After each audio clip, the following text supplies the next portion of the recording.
Gold. The word itself sounds like magic. For thousands of years, people have loved gold. They have fought for it, died for it, and crossed oceans for it. In 1851, Australia was a very different place. It was a collection of British colonies, not yet a single nation. Most people lived in small towns or on vast, lonely farms. The cities were small, and the land was huge and mostly unexplored by Europeans.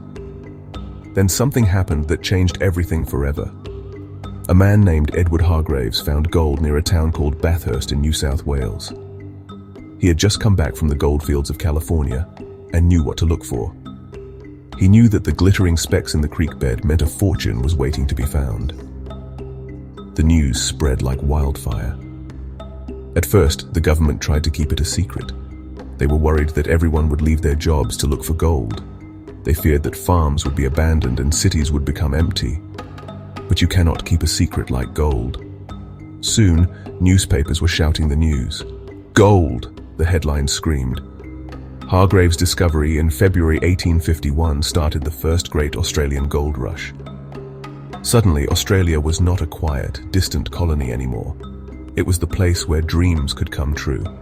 It was a land of opportunity, a place where a poor person could become rich overnight, just with a pick, a shovel, and a lot of luck. Soon, gold was found in other places too. Just a few months after the Bathurst discovery, even bigger goldfields were found in the colony of Victoria. In August 1851, gold was discovered at a place the local Aboriginal people called Ballarat, which meant resting place. Not long after, another huge find was made at Bendigo Creek. These Victorian goldfields were incredibly rich.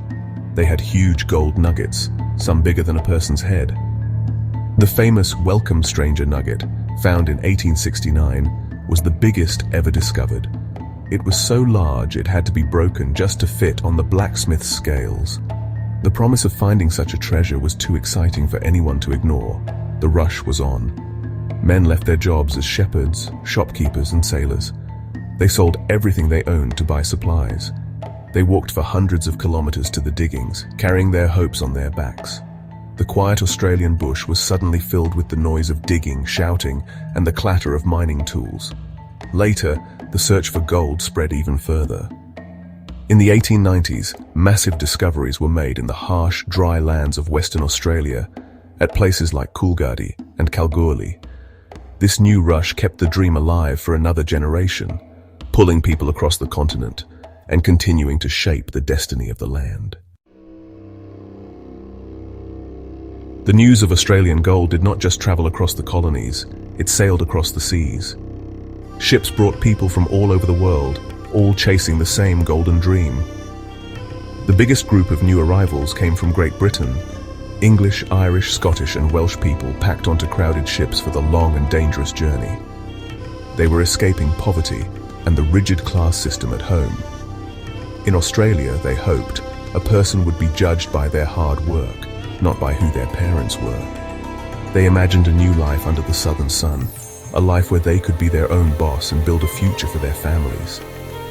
But it wasn't just people from Britain.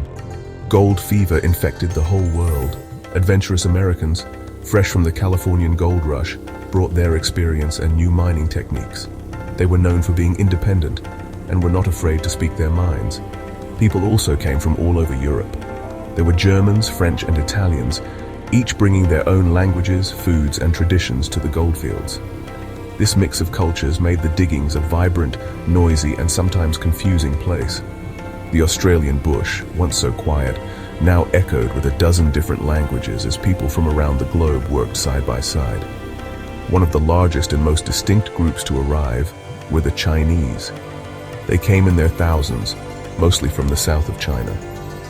They often worked together in large, organized groups, which made them very successful miners. They would carefully work over ground that other miners had abandoned, finding the fine gold that had been missed. However, they looked different, spoke a different language, and had different customs. This sometimes led to misunderstanding and terrible prejudice from the European miners, who were jealous of their success.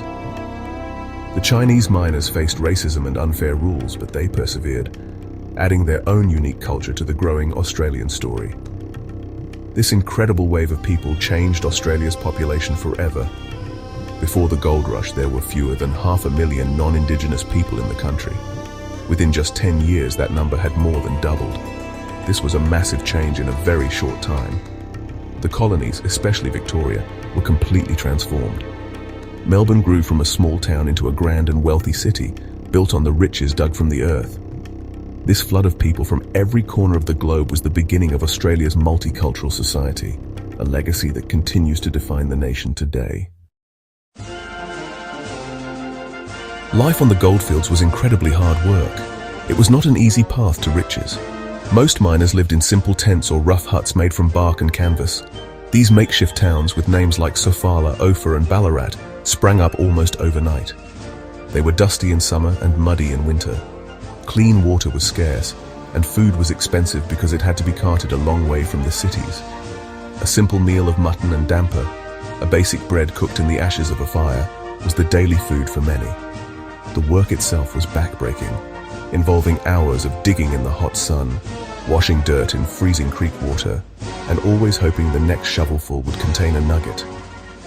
Despite the hardships, the goldfields were places of great energy and hope. Miners worked all day, but at night the camps came alive. The sound of singing, music and laughter would fill the air. There were storytellers, musicians and even traveling theatre groups. New businesses quickly appeared to serve the miners. There were blacksmiths to sharpen tools, butchers selling meat, and sly grog shanties where miners could buy illegal alcohol. While life was tough and uncertain, there was a strong sense of community. Miners often helped each other out, sharing food or equipment, because everyone knew that tomorrow they might be the one needing help. It was a world where your neighbor's luck could be your own. However, there was a growing anger among the diggers. The government made every miner buy a gold license to be able to search for gold. This license was expensive and had to be paid every month, whether the miner found any gold or not. Police, known as troopers or traps, would hunt for miners without a license. They were often brutal and unfair, and the miners hated them. The diggers felt this was unjust. They were working hard and making the colony rich. But they had no say in how the government was run. They couldn't vote and had no one to speak for them in the halls of power. The license fee felt like a punishment, not a fair tax. This anger boiled over in 1854 at Ballarat. The miners decided they had had enough. They burned their licenses in a great bonfire and swore an oath to stand together. They created their own flag, the Southern Cross, and built a small wooden fort called the Eureka stockade. On the morning of December 3rd, government troops attacked the stockade. The battle was short and violent. More than 20 miners and several soldiers were killed. Although the miners lost the battle, their fight was not for nothing. The government realized it had made a mistake. The license was abolished and miners were given the right to vote. The Eureka stockade is now seen as a crucial moment in the birth of Australian democracy. The gold rush did more than just make a few people rich. It fundamentally reshaped Australia. The enormous wealth that came from the ground paid for the growth of magnificent cities. Melbourne, once a sleepy port, became marvellous Melbourne, one of the richest cities in the British Empire. Grand buildings like banks, universities and parliament houses were constructed, many of which still stand today as a testament to the era's prosperity. This wealth also funded the construction of new infrastructure. Roads, bridges and railways were built to connect the goldfields to the cities, linking the vast continent together in a way that had never been done before. The rush also kick-started Australia's economy. Before gold, the main industry was wool, but the flood of people created a huge demand for food, housing, clothes and tools.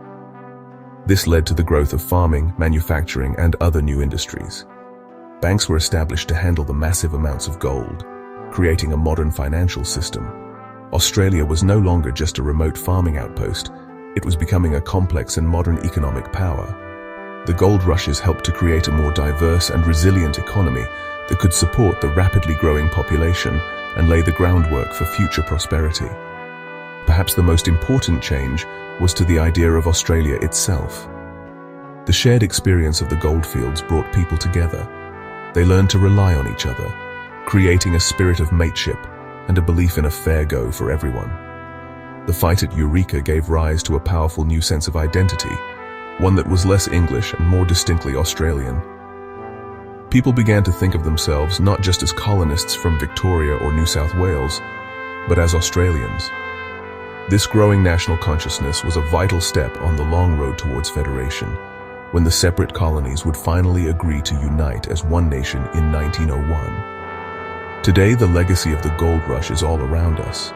It is in the grand architecture of our cities, in our multicultural society, and in our democratic values.